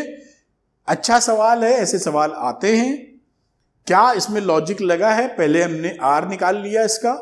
अधिकतर केसेस में R निकालना पड़ता है क्योंकि कुछ भी कॉम्बिनेशन बना दें R जल्दी नहीं बदलता, टेम्परेचर वगैरह सेम मान के चल रहे हैं तो R will never change. Never का मतलब बाकी चीजें कांस्टेंट हैं। तो उस दशा में हम आर निकाल लेते हैं। अब 500 वॉट के लिए कितनी इसको करंट चाहिए, तो करंट की वैल्यू हमने, आर फिक्स रहता है तो करंट की वैल्यू निकाल दी हमने कि 5 एम्पीयर की करंट चाहिए। अब इसको 500 वॉट चाहिए तो 5 एम्पीयर की करंट भेजनी है। जब 5 एम्पीयर की करंट भेजनी है तो वो तभी जा पाएगी जब इसका टोटल रेजिस्टेंस हमारा यहां से कैलकुलेट किया 40 ओम का हो जाए। 20 ओम ये खुद का था, 20 ओम और लगा दो, खेल खत्म हो गया। नोट कर लीजिए इसको, फिर अगला क्वेश्चन करेंगे और अच्छी तरह करेंगे जिससे आप बातों को पूरी तौर पे समझ पाए। खैर, तो बच्चों करते हैं अगला सवाल। बहुत इंटरेस्टिंग और सरल सवाल है। कॉम्पिटिटिव एग्जामिनेशन में, बोर्ड एग्जामिनेशन में खूब आते हैं ऐसे सवाल।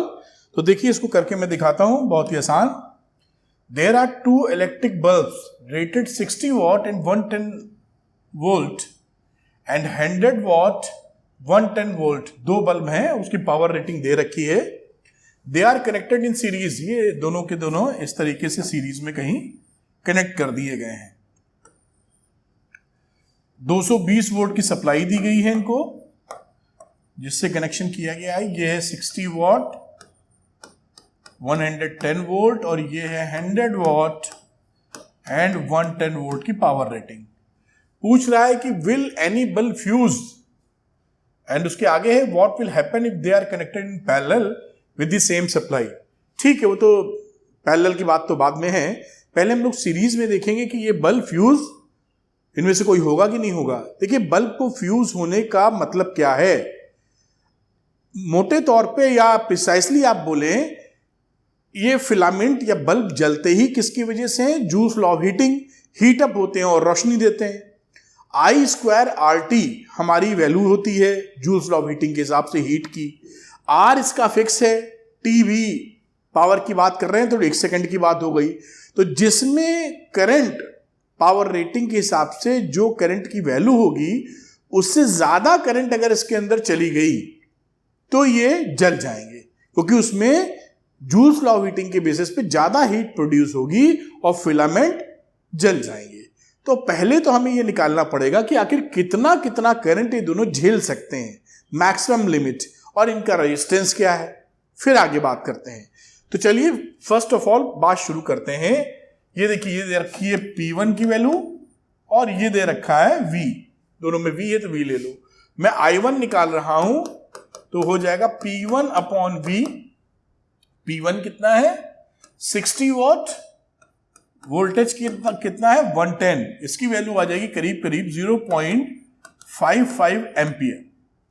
I2 की मतलब कहने का ये मतलब हो गया कि अगर I1 करंट इससे ज्यादा गई इसके अंदर तो ये जल जाएगा, फ्यूज हो जाएगा, और इससे कम जाती है तो कोई दिक्कत की बात नहीं। बात अगली करते हैं 110 वोल्ट की, 100 वॉट की।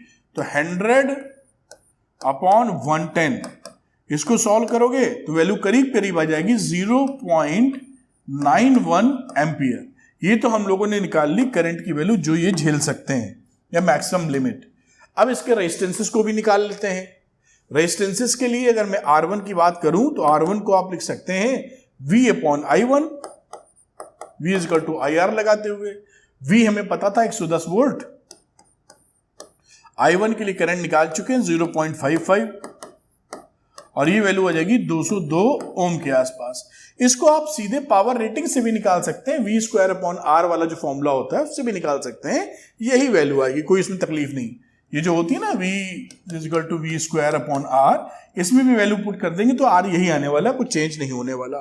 अब R2 की बात करें तो उसको लिख दोगे V अपॉन I2 110 वोल्ट और I2 निकाली थी 0.91 और ये अप्रोक्सीमेटली वैल्यू आ जाएगी 121 ओम। ये देखिए R1 R2 हम लोगों ने निकाल लिए। अब क्योंकि ये दोनों जो बल्ब्स हैं वो सीरीज में हैं, इसका रेजिस्टेंस निकाला हुआ है R1, इसका निकाला हुआ है R2, तो सीरीज कॉम्बिनेशन में total resistance of the circuit कितना हो जाएगा R1 प्लस R2। R1 की वैल्यू क्या थी 202 और R1 थी 121, इसको अगर जोड़ेंगे तो करीब करीब आ जाएगा 323 ओम। ये टोटल R आ गया। Current V equal to I R लगा दो करंट के लिए, ये देखिए आराम से। तो इस सर्किट के लिए, पूरे सर्किट के लिए V equal to I R लगा दे तो I is equal to V upon R1 plus R2, ये टोटल R जो लिखा था। V है 220 वोल्ट, R1 प्लस R2 323 निकाला है हम लोगों ने, और इसकी वैल्यू करीब करीब आ जाएगी 0.68 एम्पियर।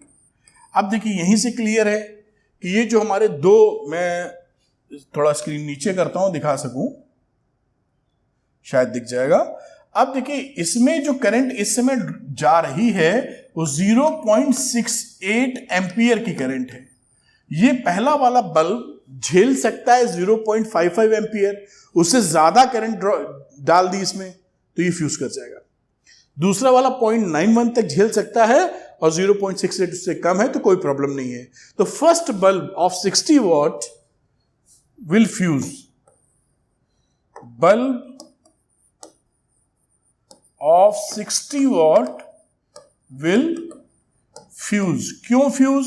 क्योंकि जो उसकी लिमिट थी क्या थी, 0.55 ampere is less than 0.68 ampere, ये इसका रीजन हो गया। और इस वजह से पहला बल्ब जो था 60 वॉट का वो फ्यूज कर जाएगा, और रही दूसरे वॉट बल्ब की जो कि 100 वॉट का बल्ब था वो जलेगा लेकिन डिम जलेगा। क्यों? क्योंकि अगर उसके पास इतने एम्पियर की करंट होती है 0.91 एम्पियर की तो फुल ब्राइटनेस देता है जिसके लिए बना हुआ है, लेकिन इसकी जगह आप दे रहे हैं इसको 0.68 एम्पियर जो कि कम है उससे, इसलिए उसकी ब्राइटनेस कम हो जाएगी, या आप कह सकते हैं डिम जलेगा। तो जो 100 वॉट का बल्ब है वो डिम जलेगा और 60 वॉट वाला तो फ्यूज ही हो जाएगा। अब वो कहता है कि अगली कंडीशन की दोनों को हम लोगों ने पैरेलल में जोड़ दिया है। इस तरह की सिचुएशन कुछ हमारे हाथ में आ गई है और पावर सप्लाई 220 वोल्ट ही थी जहां तक, तो 220 वोल्ट ही लेके अभी देख लेते हैं, 220 वोल्ट ही लेके चलते हैं। अब रेजिस्टेंस में तो कोई तब्दीली इसकी हुई नहीं, लेकिन इक्विवेलेंट रेजिस्टेंस हो गया चेंज। तो इक्विवेलेंट रेजिस्टेंस किस सर्किट की बात कर रहे हैं इस समय? पैरेलल सर्किट की। इसमें जो वैल्यू हो गई वो R कितनी हो गई? Equivalent R is equal to R1 R2 upon R1 plus R2। आप समझ रहे हैं, वही 1 अपॉन R वाला फॉर्मूला है, 1 upon R is equal to 1 upon R1 plus 1 upon R2। Value रख दीजिए, एक की वैल्यू थी 202 और दूसरे की थी 121, तो 202 प्लस 121 करेंगे इसको सॉल्व तो करीबन आ जाएगा 76 ओम। तो 76 ओम इक्विवेलेंट इसका R आ गया। V equal to I R लगा दो इसके लिए, देख पा रहे होंगे आप। तो इसके लिए जब I डैश की बात करोगे तो आ गया V अपॉन R डैश, इसे अगर R डैश कह दें हम तो V हो गया 220 वोल्ट, R हो गया 76 और इसको सॉल्व करोगे तो करीबन आ जाएगा अप्रॉक्सीमेटली 3 एम्पियर, अप्रॉक्सीमेटली 3 एम्पियर। अब यहां पर जो देखिए, यहां पर एक ज्यादा कैलकुलेट करने की भी आवश्यकता नहीं पड़ेगी। R1 हम लोगों ने लिखा था जहां तक 202 ओम की वैल्यू थी, एक बार चेक कर लेते हैं। R1 था 202 ओम, तो यहां पर ये है देखिए 202 ओम और यहां पर है 121 ओम। मोटा मोटा ये इसका डबल है, मोटे एक लमसम बात करें तो 3 एम्पियर की करंट जब जाएगी यहां से, ये जो 3 एम्पियर है, 3 एम्पियर की जब करंट जाएगी तो रेजिस्टेंस के हिसाब से अप्रॉक्सीमेटली यहां पर चली जाएगी 1 एम्पियर, जहां पर रेजिस्टेंस ज्यादा है वहां करंट कम, और जहां रेजिस्टेंस कम है वहां करंट ज्यादा। तो लमसम 1 एम्पियर यहां चली जाएगी, 2 एम्पियर यहां चली जाएगी। ये कितनी करंट झेल सकता था? 0.55 के आसपास। इसकी जो मैक्सिमम लिमिट थी वो 0.55 एम्पियर के आसपास ही झेल सकता था, तो 1 एम्पियर जाएगी तो उड़ जाएगा। इसकी लिमिट जहां तक थी 0.91 एम्पियर, इसमें 2 एम्पियर जा रही, ये भी उड़ जाएगा।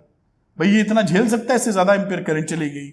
इन that case both bulb will fuse, both bulb will fuse. आई होगी आपको बात समझ में, क्योंकि दोनों में जो करंट मैक्सिमम झेल सकता था बल्ब, उससे ज्यादा करंट आपने डिलीवर कर दी, भेज दी, जिसकी वजह से दोनों के बल्ब फ्यूज हो गए। खैर ये क्वेश्चन हो जाता है, मैं आपको दिखा देता हूं, आप नोट डाउन कर लें स्क्रीनशॉट लेते हुए या नोट डाउन करते हुए। ऐसे ही क्वेश्चन एक अच्छे क्वेश्चन है जो आपकी तैयारी को स्ट्रांग करेंगे। तो ये वीडियो को पॉज कर लीजिए और नोट डाउन कर लीजिए, और उसके बाद ये रहा उसके नीचे का पार्ट, वीडियो पॉज करें और उसको नोट डाउन कर लें। ये इधर वीडियो पॉज करके नोट डाउन कर लिया होगा आपने। तो बच्चों करते हैं अगला सवाल, और इस सवाल को मैं 2 मेथड से बताऊंगा जिससे आपकी लर्निंग अच्छी हो जाए, बिल्कुल भी कहीं गड़बड़ ना हो। चलिए बात को शुरू करते हैं। पहला लिखा है इलेक्ट्रिक केटल, वही चाय बनाने वाली केतली समझ लीजिए, has 2 heating coils, 2 heating coils है उसमें। When one of the coil is switch on, ये कॉम्पिटिटिव एग्जाम में आ चुका है, switched on the kettle begins to boil in 6 minute. एक को ऑन करते हैं तो 6 मिनट में वो गर्म कर देता है पानी, और when the other is switched on, the boiling begins after 8 minutes. In 8 minutes. In what time will the boiling begin if both the coils are switched on simultaneously? Series में हो तब और पैरेलल में हो तब। एक को चालू करते हो तो 6 मिनट में बॉयल करता है वाटर, और दूसरे को 8 मिनट में। दोनों एक साथ चालू कर दें सीरीज में तो क्या कितना समय लेगा, पैरेलल में ले लें तो कितना समय होगा, इसकी बात करते हैं। हम ये मान लेते हैं कि बॉइलिंग ऑफ वाटर के लिए, for boiling of water heat required is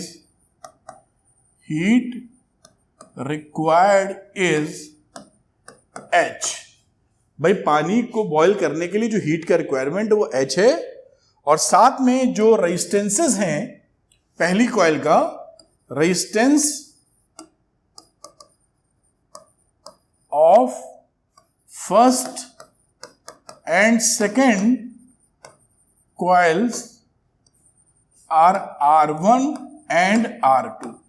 भाई कुछ तो रेजिस्टेंस होंगे ही, वो R1 R2 मान लेते हैं। अब देखिए जब पहली वाली को 6 मिनट में काम गर्म किया तो हीट लगी H जो वाटर को मिली, और H का मतलब क्या हो जाता है आप जानते ही हैं, P is equal to H upon T, मतलब W अपॉन T, तो H की वैल्यू हो जाएगी P इंटू T। तो ये रहा P इंटू T, और P को लिखा जा सकता है V square upon R1 into T। जिस पावर सप्लाई से आप दे रहे थे वो पावर सप्लाई तो सेम होगी, वोल्टेज V सप्लाई वोल्टेज है, V क्या है, सप्लाई वोल्टेज, जो आपने जिस भी सोर्स से लगा रखा है। अब इस दिशा में अगर आप बढ़ें तो मैं इसको क्या लिख सकता हूं, V स्क्वायर अपॉन R1, और टाइम दिया था 6 मिनट, तो 6 इंटू 60 सेकेंड में कर दिया, 6 इंटू 60 टाइम हो गया सेकेंड में। दूसरे की बात करें, दूसरे कॉइल के लिए हीट तो वही, पानी को तो हीट कोई भी कॉइल है उससे क्या मतलब, पानी को जितनी हीट चाहिए उतनी चाहिए, चाहे पहली कॉइल से मिले चाहे दूसरी कॉइल से मिले, तो हीट वही रही, और इसकी वैल्यू हो गई V square upon R2 into time. तो V स्क्वायर R2 पता नहीं है, और टाइम कितना 8 मिनट, 8 इंटू 60। अब इन दोनों इक्वेशंस को, दोनों इक्वेशन में हीट सेम है, LHS सेम है, तो RHS सेम कर दो बेटा, या डिवाइड कर दो। तो अगर आप इसको V square from first and second, तो फ्रॉम फर्स्ट एंड सेकेंड अगर आप कैलकुलेट करें तो V square upon R1 into 6 into 60 is equal to V square upon R2 into 8 into 60। अभी इसका एक दूसरा मेथड भी बताऊंगा, ये मेथड भी जानना जरूरी था इसलिए मैं आपको बता रहा हूं। V स्क्वायर बेटा हो गया कैंसिल, यहां वैल्यू हो गई R2 upon R1, 8 into 60 upon 6 into 60, 60 गया कट, 8 अपॉन 6 का मतलब है 4/3। तो यहां से छोटे में लिख देता हूं, R2 अपॉन R1 की वैल्यू हो गई 4/3। रेशियो हमको मिल गया दोनों के कार्यक्रम में। अब दोनों को सीरीज में जब कनेक्ट किया गया है,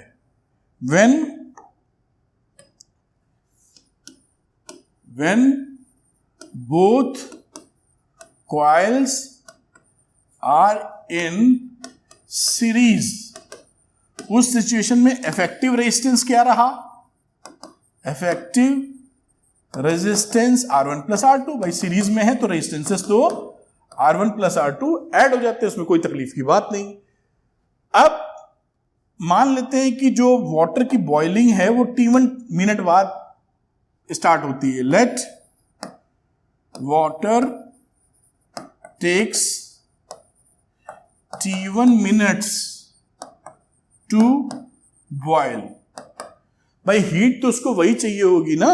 अब मैंने इस रेजिस्टेंस के हिसाब से सप्लाई वोल्टेज वही है, तो V square upon R1 plus R2 into time which is equal to T। अब मिनट से तो उसको सेकंड कर लेते हैं, इसलिए इंटू 60 किया, जिससे कैलकुलेशन आसान हो जाए, वरना T1 सेकंड पकड़ लेते तो थोड़ा कैलकुलेशन लंबा होता। तो यहां पर देखिए ये फॉर्मूला वही लगा दिया जो हीट वाला था। भाई हीट के लिए हम लोगों ने P इंटू टी लगाया था, तो P यहां के लिए हो गया V square upon R into T, और R का मतलब है इफेक्टिव रेजिस्टेंस, और ये हीट का हो गया। और ये जो हीट मिली पानी को बॉईल करने के लिए, वो हीट दोनों के बराबर है, तो पहले वाले के रेजिस्टेंस के बराबर हीट को पुट कर देते हैं, यानी V square upon R1 into 6 into 60।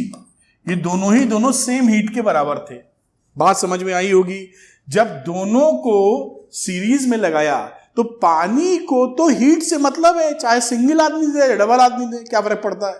तो इसने जो हीट दी वो इतनी हीट दी, और अगर अकेले हम 6 मिनट में जो केटल थी, 6 मिनट में जो कॉयल था वो जो गर्म कर रहा था, हीट तो सेम ही दे रहा था, तो इसको इसके बराबर हमने कर दिया, जिससे हम कहानी T1 की आसानी से निकाल सके।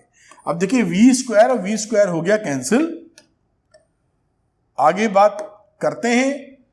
अब 60 से 60 गया कट बेटा, तो T1 की वैल्यू देखिए क्या आ गई, यहां पे आ गया R1 plus R2 upon R1 into 6। अब इसको लिख सकते हो 1 plus R2 upon R1 into 6, और R2 अपॉन R1 को 4/3 हम लोगों ने कैलकुलेट किया था, तो आप जान नहीं 6 हुआ और ये 8 हो गया, यानी 14 मिनट्स हमारा पहले वाले का आंसर आ गया। ये कॉम्पिटिटिव एग्जामिनेशन के सवाल हैं, बोर्ड वालों को भी करने चाहिए, बिल्कुल फंडा क्लियर हो जाएगा और एग्जामिनेशन में आ भी सकते हैं। जेई नीट में भी खूब मिलेंगे और बोर्ड एग्जामिनेशन में भी आते रहते हैं। तो जब सीरीज में लगाया तो लगे 14 मिनट्स। अब दूसरी कहानी जब पैरेलल में लगाया जाएगा, coils when coils are in parallel combination. अब पैरेलल कॉम्बिनेशन में इफेक्टिव रेजिस्टेंस क्या होगा? इफेक्टिव रेजिस्टेंस आप जानते ही हैं, वो होगा R1 R2 upon R1 plus R2। फिर वही हीट, भाई पैरेलल में लगा, हीट तो पानी को वही चाहिए, तो V स्क्वायर अपॉन R, यानी, और इसमें जो टाइम ले रहा है वो T2 टाइम लगा, सपोज करिए पानी को गर्म होने में, तो V square upon this whole R, तो R1 R2 upon R1 plus R2 into T2 minutes की बात कर रहे हैं, जिसे इंटू 60 भी लिख सके। ठीक, तो ये रहा T2 इंटू 60, ये इस समय आ गया सेकंड्स के अंदर। और अब क्या करेंगे कि जो हमारा सिंगल कॉइल दे रहा था डिलीवरी, उसी को पकड़ लेते हैं, यानी V square upon R1 into 6 into 60। भाई हीट तो दोनों, एक कॉइल दे, दोनों दे सीरीज में हो, पैरेलल में दे, कुछ भी दो, पानी तो गर्म तभी होगा जब वो हीट मिले उतनी। अब यहां पे देखिए, ये देखिए V स्क्वायर हमारा कैंसिल हो गया, और वैल्यूज को 60 से 60 कैंसिल हो गया, और कुछ वैल्यूज और आगे कैलकुलेट कर लेते हैं। तो T2 की वैल्यू देखिए क्या मिली, 1 अपॉन R1 इंटू 6, और ये पूरी वैल्यू यहां बैठा दो, तो R1 R2 upon R1 plus R2, और इस R1 से ये देखिए R1 गया कट, आप देख पा रहे होंगे। अब इसमें हम लोग क्या करेंगे, R2 से ऊपर नीचे कर दो डिवाइड। जब R2 से डिवाइड कर दोगे तो 6 R2 ऊपर खत्म, और ये रहा R1 अपॉन R2 प्लस 1, ये वैल्यू आ गई। अब T2 की वैल्यू क्या बनी, 6 अपॉन R2 अपॉन R1 की वैल्यू थी 4/3, R2 अपॉन R1 की वैल्यू थी 4/3, तो R1 अपॉन R2 की 3/4, तो ये हो गई 3/4 प्लस 1, तो ये 4 3 7, 6 × 4 अपॉन 7 मेरे ख्याल से, तो ये वैल्यू आ रही है 24 अपॉन 7। कैलकुलेट करोगे तो 7 3 जा 21, 3 बचेगा, 7 4 जा 28, करीबन 3.43 मिनट्स इसका देखिए आंसर आ गया, जब ये पैरेलल कॉम्बिनेशन में थी। इस तरह से देखिए सवाल किया जा सकता है, बिल्कुल आराम से हो जाएगा। अब एक दूसरा मेथड इसका हम लोग करते हैं, उससे आपको बताते हैं। देखिए इसी को मैं थोड़ा ऊपर लेके जाता हूं, सेकंड मेथड, जिससे आपको सीखने में मदद मिले। सेकंड मेथड, अब सेकंड मेथड में क्या करते हैं हम लोग, देखिए जब भी हमारी कॉइल्स सीरीज में होगी, when coils are in series, हमारा पावर कॉम्बिनेशन क्या बन जाता है, सेम वोल्टेज सप्लाई है, जितने पे पावर रेटिंग उतने पे दिया जा रहा है मान लें, तो हमारी सीरीज कॉम्बिनेशन में जो पावर होता है 1/P = 1/P1 प्लस 1/P2 के फॉर्मूले पे काम करने लगता है। यानी P की जो वैल्यू होगी वो P1 P2 upon P1 plus P2 हो जाएगा। आप जानते हैं जो टाइम होता है वो H/P से चल रहा है, टाइम H/P, P = H/T होता ही होता है। इस सिचुएशन में मैंने इसको लिखा H, और ये इफेक्टिव P को हमने क्या लिख दिया, ये देखिए 1/P है ना, तो 1/P को 1/P1 प्लस 1/P2 ऊपर से वैल्यू डाल दो। अब यहां पर देखिए क्या बचा, H/P1 प्लस H/P2, कितना सरल हो गया, ये टाइम हो गया T1 और ये टाइम हो गया T2। अब T1 कितना था, 6 मिनट, दूसरा था 8 मिनट, आंसर आ गया 14 मिनट्स, बस खत्म। पहले वाले का देखिए, लेकिन जानना वो मेथड भी जरूरी है, इसलिए बताया है। देखिए 2 स्टेप में सवाल हो गया। अब अगर ये पैरेलल में देखिए तो कितने आसानी से पैरेलल का हो जाएगा। When coils are in parallel combination, अगर पैरेलल कॉम्बिनेशन में है तो हमारा P कैसे बिहेव करता है, P = P1 प्लस P2, उस हिसाब से टाइम जो लगेगा वो H/P है, और इसको क्या लिख सकते हो, H/P, मतलब इफेक्टिव P क्या रहेगा, P1 प्लस P2। आप आसानी से लिख सकते हैं, ये लिखा H, और इस P1 को क्या लिख सकते हो, H/T1 plus H/T2। H common लेके काट दो, तो ये वैल्यू होगी 1/, चलिए एक स्टेप और कर लेते हैं जिससे आसानी से हम समझ में आ जाए, 1/T1 प्लस 1/T2, और T की वैल्यू जो आएगी, ये इसको सॉल्व करोगे तो वैल्यू क्या आ जाएगी, T1 T2 ऊपर चला जाएगा और नीचे आ जाएगा T1 प्लस T2। अब T1 T2 में 6 × 8 प्लस 6 प्लस 8, और वैल्यू हो गई इसकी अगेन 3.43 मिनट्स, और ये आंसर आ गया आपका।